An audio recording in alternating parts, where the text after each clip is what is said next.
तो आज हम लोग पढ़ते हैं किरचॉफ के नियम।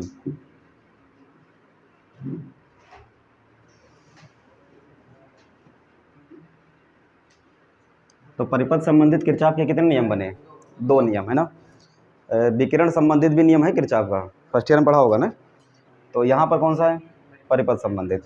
जो प्रथम नियम है, पहला नियम, इसे धाराओं का नियम भी कहा जाता है। ठीक। और दूसरा जो नियम है वो कौन सा है? वोल्टता का नियम। ठीक। पहले नियम में क्या होगा?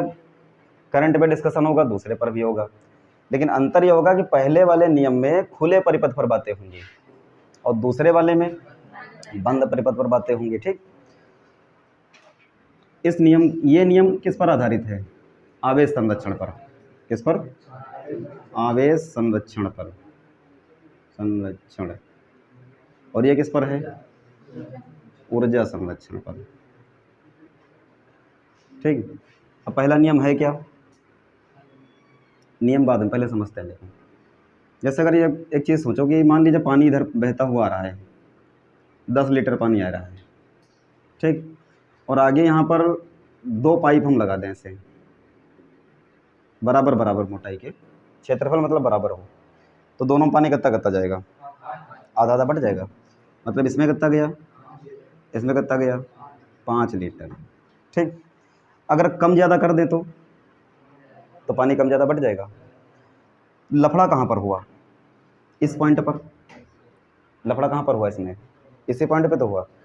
तो यही चीज़ किरचॉफ ने देखते हुए कुछ नियम बताए। उन्होंने क्या कहा कि जब भी कोई वायरिंग होती है या मान लो घर में सप्लाई आ रही है, जैसे इस रूम की अगर वायरिंग हुई तो कहीं ना कहीं कोई एक मेन पॉइंट होगा जहाँ से पंखा भी कनेक्ट है, लाइट भी का कनेक्शन वहीं से है। तो हर एक सर्किट में जब वायरिंग होती है तो उसका कोई ना कोई एक पॉइंट होगा जिसे हम बोलेंगे संधि। उस संधि पर एक मेन तार आया होगा और वहाँ से कई कनेक्शन किए गए होंगे। तो हमको मेन रूप से यहाँ पर यही ध्यान रखना है कि पहले नियम में हम संधि ढूंढेंगे, कहाँ से सारे कनेक्शन हो रहे हैं। ठीक। तो इसी को देखते हुए किरचॉफ ने नियम दिया क्या?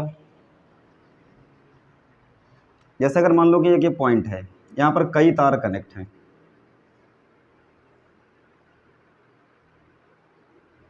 इधर से मान लो 6 एम्पियर आ गई करंट, इधर गई 2 एम्पियर, इधर से आ रही 4 एम्पियर और इधर आ गई 1 एम्पियर, तो इसमें कितनी करंट गई? तो सीधी बात क्या कहा गया, ये जो जंक्शन संधि मिली, ये संधि, ठीक, यहीं से तो गड़बड़ होगा सब। तो यहीं पर आप क्या करेंगे? चींटी बन के बैठ जाओ। ठीक। चींटी हंसने का विषय नहीं है, ठीक, लेकिन हाँ अपने सवाल जरूर लगेंगे यहाँ से। तो अगर चींटी बन के बैठ जाओ तो जब इधर देखोगे तो 6 आ रही कि जा रही है? तो आएगी उसको प्लस में, जो जाएगी उसको माइनस में। तो 6 एम्पियर आ रही है, 2 जा रही ना, तो माइनस का 2, 4 आ रही है तो प्लस का 4, 1 आ रही है प्लस 1 और आई जा रही है, बराबर क्या होगा? 0। अब कितना बना यहाँ पर? 6 4 10 और 11, 11 माइनस 2 बराबर आई, कितने बचे हैं? तो आई बराबर कितना आ गया? तो ये वाली करंट कितनी रही वहाँ पर? 9 एम्पियर। अब ऐसे जोड़ को हम लोग क्या बोलते हैं? बीजगणितीय योग। क्या बोलेंगे? बीजगणितीय योग बोलेंगे। ठीक। एक और एग्जांपल लेते हैं।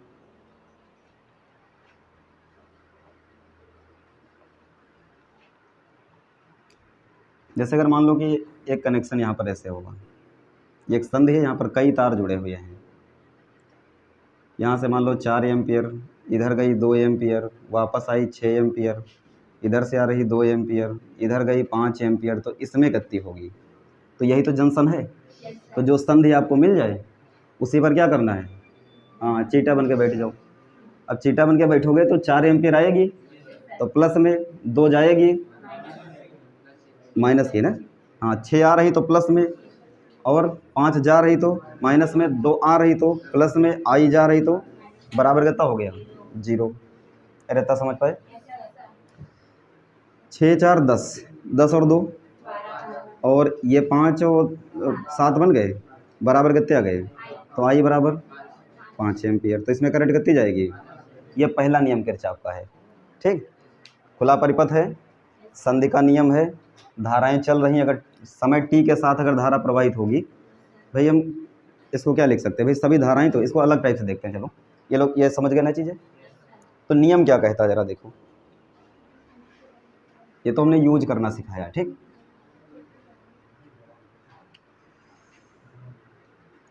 एक संधि मान लिया, यहाँ पर मान लो कई तार जुड़े हुए हैं,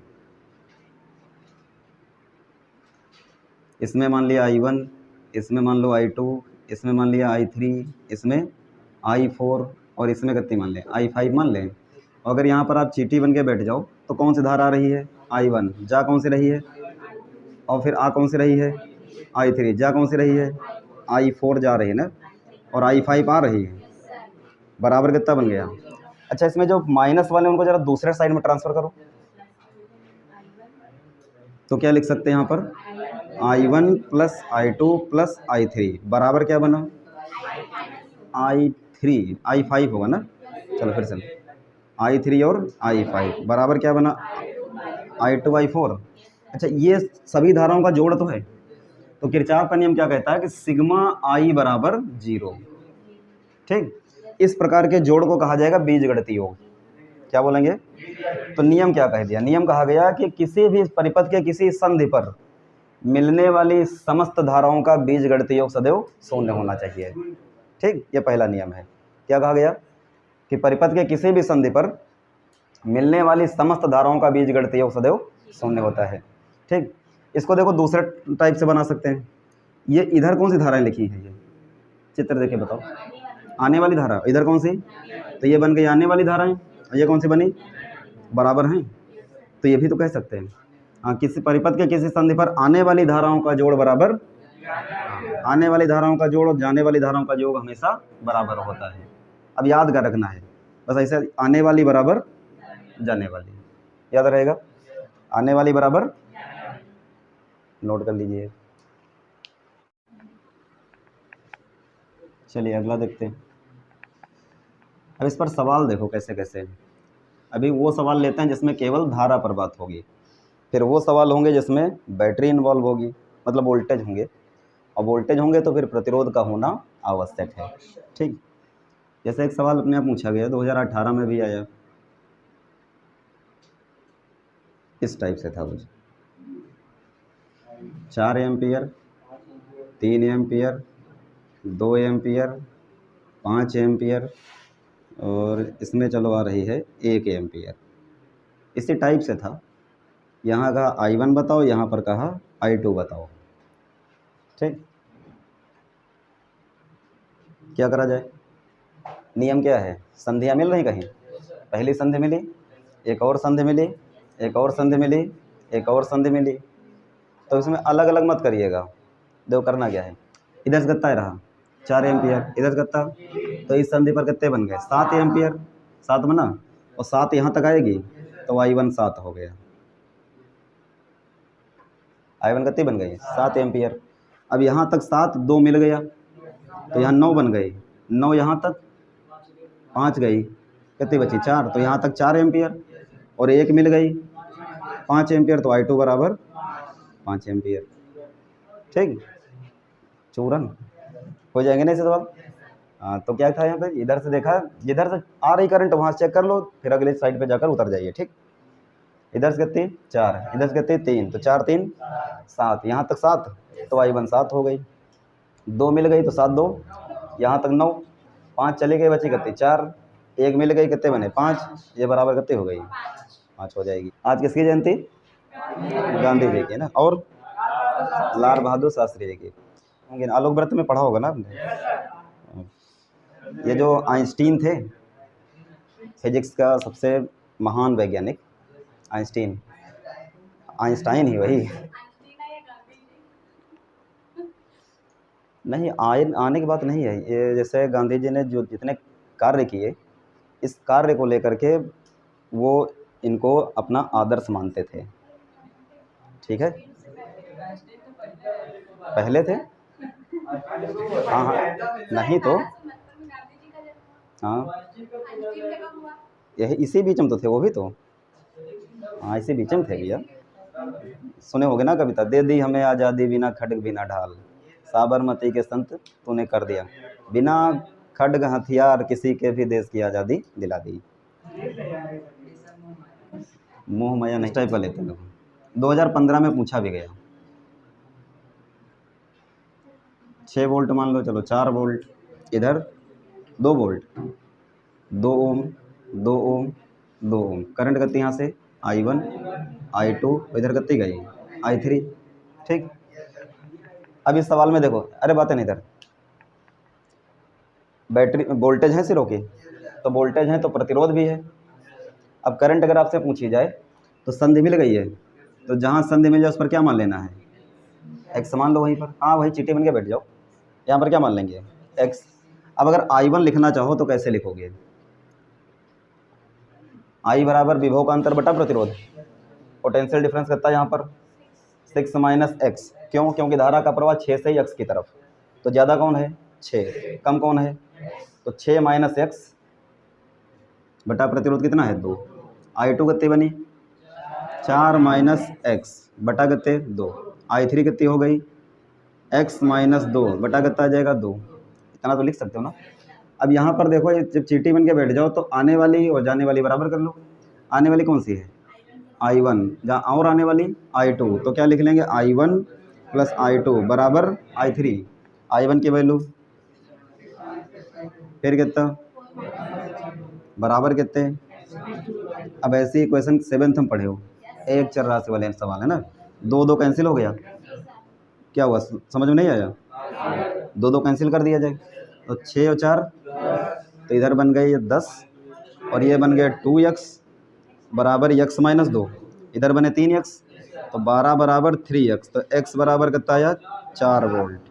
और x की वैल्यू मिली अगर यहाँ रख दिया जाए तो 6 माइनस 4 बटा 2 बराबर 2 बटा 2 बराबर कितना आया, और इसमें अगर 4 रख दो तो 0, और इसमें अगर 4 रखा जाए तो 4 माइनस 2 बटा 2 बराबर 2 बटा 2 बराबर 1 एम्पियर। हो जाएंगे सवाल ऐसे, चले लगा लीजिए,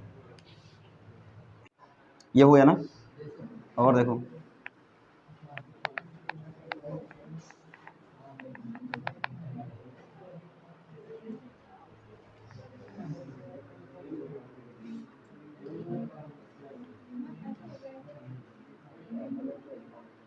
यहाँ पर हम जैसे डाटा आसान ले रहे हैं, ठीक, अरे मतलब डाटा वगैरह आसान ले रहे हैं, अगर कुछ संख्याएं बदल जाएं तो कोई दिक्कत हो जाएगा ना। कितना ले 10 वोल्ट 6 वोल्ट बस, अरे छोड़ो, यहाँ से I1 यहाँ से I2 इधर गई I3। ये अर्थिंग का मतलब वोल्टेज कितना 0, तो सभी धाराएं अगर निकालनी है, पहली बात तो धाराएं दी होंगी, और नहीं अगर धारा दी होंगी सवाल में, या जैसे सवाल इस पर अगर होगा तो धाराओं की डायरेक्शन दी होगी, ठीक, और जब नहीं होंगी तो जहाँ पर आप x मानेंगे उसी को आप ज़्यादा मान के काम करा लेंगे, वहीं से सभी धाराओं का प्रवाह करा लेना, ठीक। तो I1 को लिखना चाहो तो कैसे लिखोगे, यहाँ x मान लिया जाए, संधि पर है ना, 10 माइनस एक्स बटा कितना 2। I2 कितनी बनी 6 माइनस एक्स बटा 2, I3 कितनी हो गई x माइनस 0 बटा 2। अब यहाँ चीटी बन के बैठ जाओ तो I1 I2 आ रही, I3 जा रही, I1 की वैल्यू 10 माइनस एक्स बटा 2, 6 माइनस एक्स बटा 2, x बटा 2, 2 2 कैंसिल हो गया, इसीलिए डाटा ऐसा लेता कि कट जाए आसानी से ना। तो समीकरण कितनी बची अपने पास, इधर बने 16 और 2x इधर आगे कितने बन गए 3x, तो x बराबर आ गए 16 बटा 3 वोल्ट। अगर ये मान यहाँ रख दिया जाए 16 बटा 3 बटा 2, ये कितने बने 30, 30 में से 16 गया है बटा 3 गुणे 2, 2 से काट दिए 7 बटा 2, 7 बटा 3 है, 7 बटा 3 एम्पियर। अच्छा यहाँ पर वैल्यू रखो तो 6 माइनस बटा 2, 6 3 18, 2 बटा 2 इंटू 3 1/3, सही करा ना। और यहाँ पर अगर रख दिया जाए मान तो 16 बटा 3 रखोगे, 2 से काटो 8 बटा 3 एम्पियर। आसान हो रहे हैं सवाल। अगला टाइप देखो,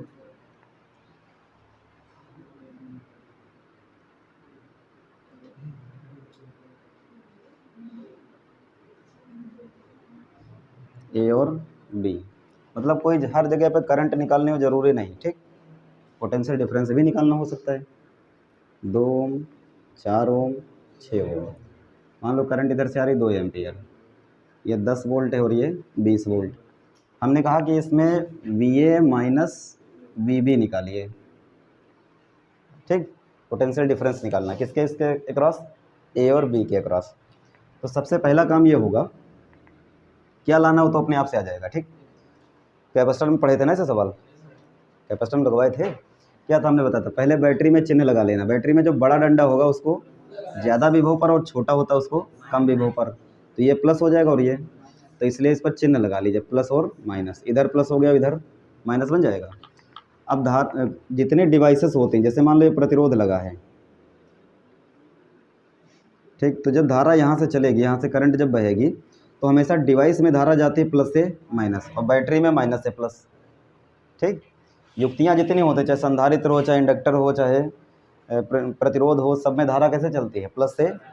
तो अगर धारा इधर से इधर को आ रही तो ये साइड कैसी होगी और ये कैसी, ये प्लस और ये माइनस, ये प्लस और ये, हाँ चिन्ह लगा लेंगे, बिना चिन्ह लगाए मत लगाना। ठीक, अगर जब सवाल आप होने लगेंगे आपसे तब कोई दिक्कत नहीं, तब तो चिन्ह लगाने की आवश्यकता नहीं है। जैसे मुझे लगाना हो तो कोई ज़रूरत नहीं है, लेकिन अभी आप शुरुआत कर रहे हो तो यहाँ पर आप चिन्ह लगा करके ही काम करिए। ठीक, ताकि गलती से गलती ना हो। ठीक, अब बैटरी मिलेगी तो सीधे लिख लेना क्योंकि वोल्टेज ही होगा वो। प्रतिरोध मिलेगा तो धारा से गुणा करा लेना, क्यों, क्योंकि V बराबर आई आर, तो आई और आर की गुणा कर लेंगे, क्या बन जाएगा, विभव बन जाएगा। तो A का वोल्टेज लिख लो VA, प्रतिरोध मिला, धारा से गुणा कराओ, 2 दूनी कितने बने 4। जिस पर रुकोगे वो चिन्ह लास्ट में, किस पर रुके आखिरी में, वो आगे लगेगा चिन्ह। बैटरी मिली सीधे लेगा, चिन्ह कौन सा रुके, हाँ बैटरी मिले उतार लीजिए, प्रतिरोध मिले गुणा करा के लिख लो। ठीक है, फिर प्रतिरोध मिला 4 दूनी, चिन्ह कौन सा, माइनस। बैटरी मिली